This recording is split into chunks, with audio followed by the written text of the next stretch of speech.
Hey guys, welcome back to our walkthrough of classic poetry. Today I want to go over one of my favorite story poems of all time, and it's called Maud Muller by the American poet John Greenleaf Whittier.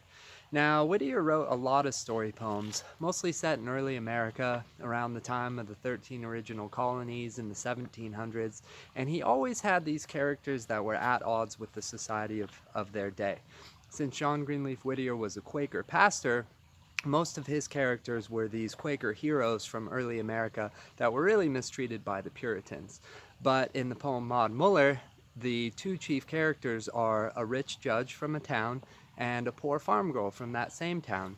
And even though these two aren't the typical Quaker heroes that John Greenleaf Whittier often writes about, they are at odds with the society of their day because it's very evident from the start of the poem that these two want to get married, but because of their differing social statuses, where he's wealthy and respected and has a position of power, and she is poor and unknown, it is unacceptable for these two to get married in the eyes of society. And so they have to make a choice. Are they going to go with what their hearts are telling them and just do what they know they want to do, or are they going to give in and just do what everyone expects of them?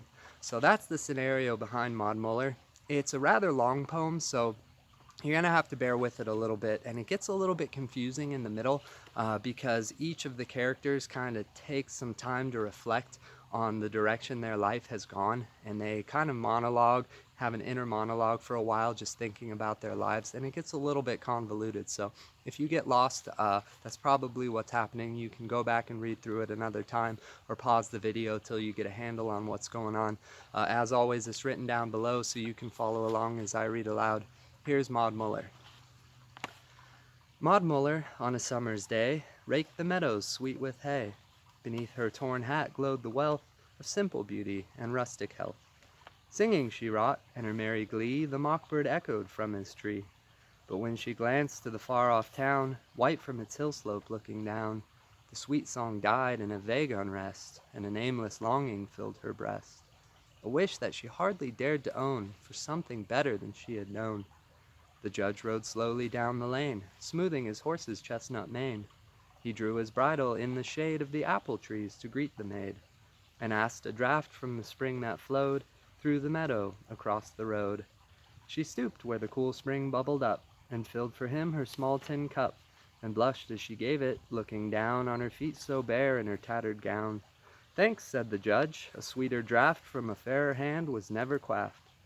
He spoke of the grass and flowers and trees, of the singing birds and the humming bees, then talked of the hang and wondered whether the cloud in the west would bring foul weather. And Maud forgot her briar-torn gown and her graceful ankles bare and brown, and listened while a pleasant surprise looked from her long-lashed hazel eyes. At last, like one for who delay seeks a vain excuse, he rode away. Maud Muller looked and sighed, "Ah me, that I the judge's bride might be! He would dress me up in silks so fine, and praise and toast me at his wine.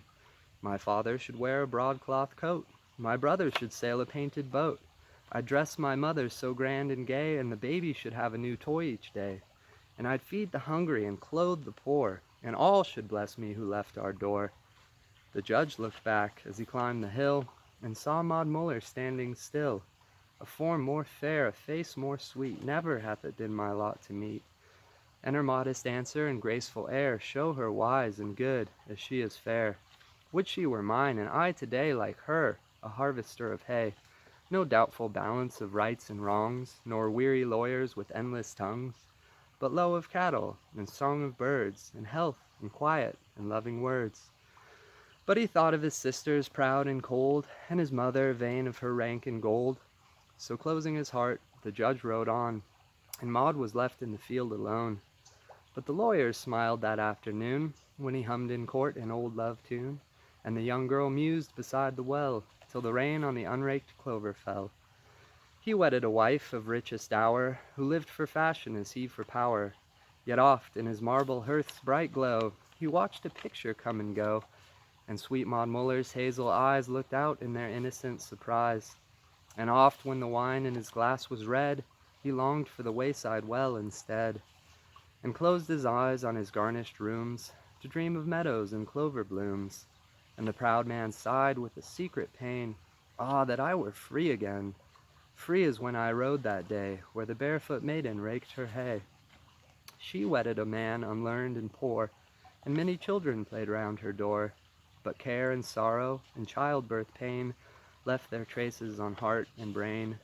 And oft when the summer sun shone hot on the new-mown hay in the meadow lot, and she heard the little spring brook fall over the roadside through the wall, in the shade of the apple tree again, she saw a rider draw his rein, and gazing down with timid grace, she felt his pleased eyes read her face. Sometimes her narrow kitchen walls stretched away into stately halls. The weary wheel to a spinnet turned, the tallow candle an astral burned, and for him who sat by the chimney lug, dozing and grumbling o'er pipe and mug, a manly form at her side she saw, and joy was duty, and love was law.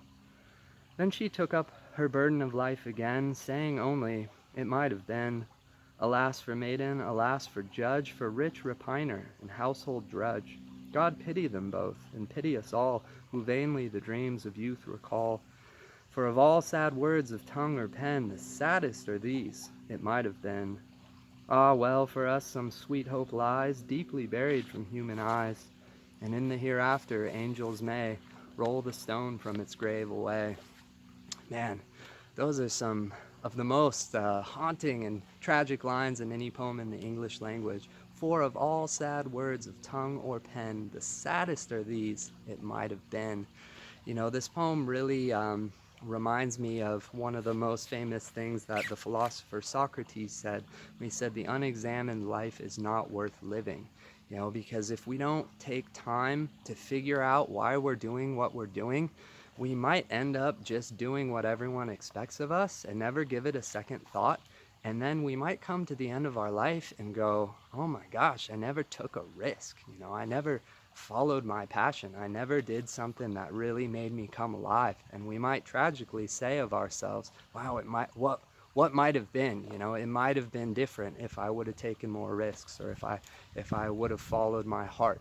So if nothing else, this poem is just such a beautiful reminder that we should all take some time and just think about our own lives and make sure that at least in some measure we're following our hearts. I'm not trying to say that, you know, doing what everyone else is doing is always wrong all the time, but there's something that the Apostle Paul said in the Bible to the Roman church. He said, do not conform any longer to the pattern of this world.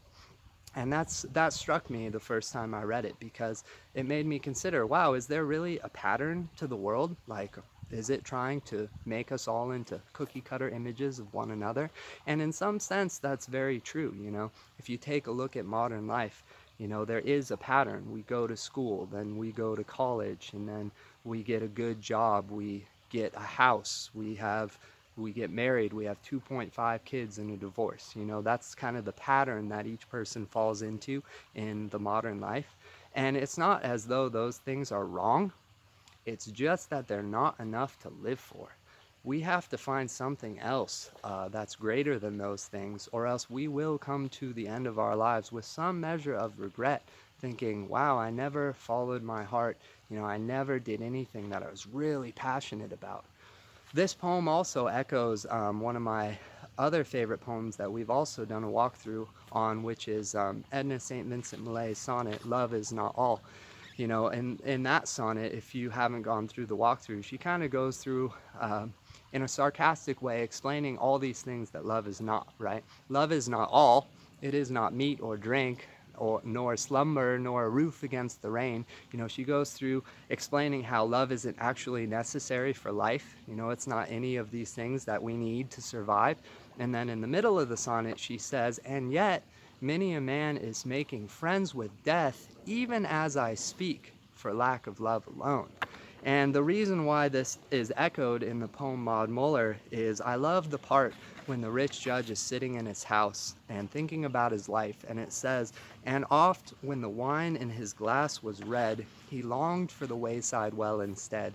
You know, he's sitting in his house and he has everything he ever set out to achieve. He's rich and he's powerful, right?